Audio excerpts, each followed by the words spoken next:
Hello viewers, Assalamualaikum warahmatullahi wabarakatuh. Ngayong araw ay magmi-mini outing kami. Pangit. Pangit. Swimming tayo. Hindi ka man nag-behave.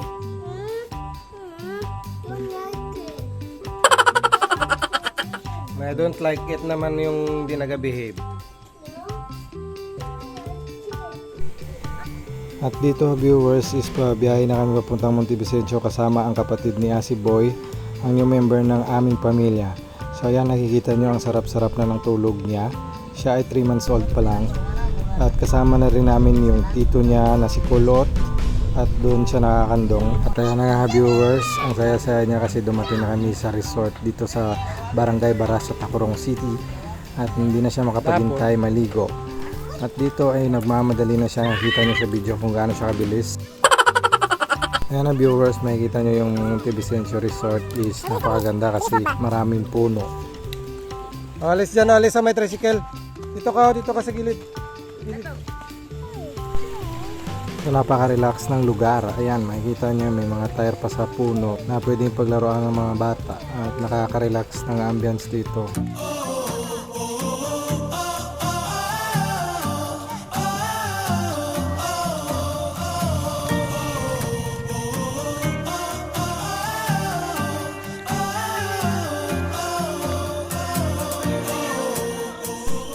Dito naman na viewers is pinipilit namin siya magpa-picture dito sa dalawang bata na to na may hawak ng bola. So ayan, pinapoposing namin at pinapasmile. Parang hindi niya alam kung paano siya mag-smile or magpa-picture. So dyan na viewers, makikita nyo na hawak-hawak niya ang kanyang laroang tangke. Parang hindi niya na namamalaya na hawak-hawak niya kasi excited na siya masyadong maligo ng pool. So nag-request kasi siya na maligo na sa swimming pool, kaya pinagbigyan ng kanyang lolo at lola.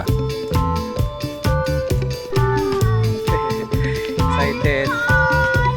So ayan na viewers, nakikita niya na yung pool at tinuturo-turo niya kasi excited na siya magpunta doon. Hindi siya makapaghintay na pumunta at maligo sa swimming pool. Dito ay tinuro kami kung saan malapit yung aming cottage na maliit kasi panandalian lang. Ilang oras lang kaming magsistay dito sa resort kasi babalik pa kami ng apartment. At dito viewers ay hawak-hawak siya ng lolo niya at maya't maya ay pupunta na sila ng swimming pool kasi sinamahan siya ng kanyang lolo. At dito naman viewers ay ito yung aming cottage na inarkilahan. At ayan nga viewers, naliligo na silang dalawa ng kanyang ama, kanyang lolo sa swimming pool. At ayan, enjoy na enjoy ang aming Asi Boy.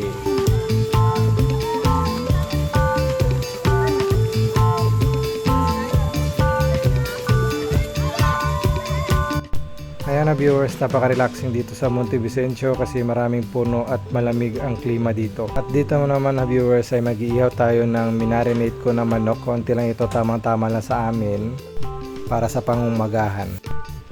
At ito na nga viewers, nagpapabaga na ako ng uling para sa ihawin nating manok. At ito yung aking tanawin habang nagluluto. Ayan na viewers, napakarami mga batang naliligo sa oras na yan kasi di naman masyadong mainit dahil sa mapuno ang resort. Bali, second naman nila ang si Boy maligo at hindi pa rin siya napapagod dahil enjoy na enjoy siya nakipaglaro sa tubig kasama ang mga nakababatang pinsan ko.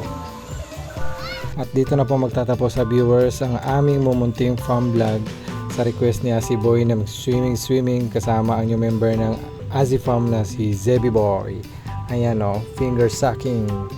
Shukran!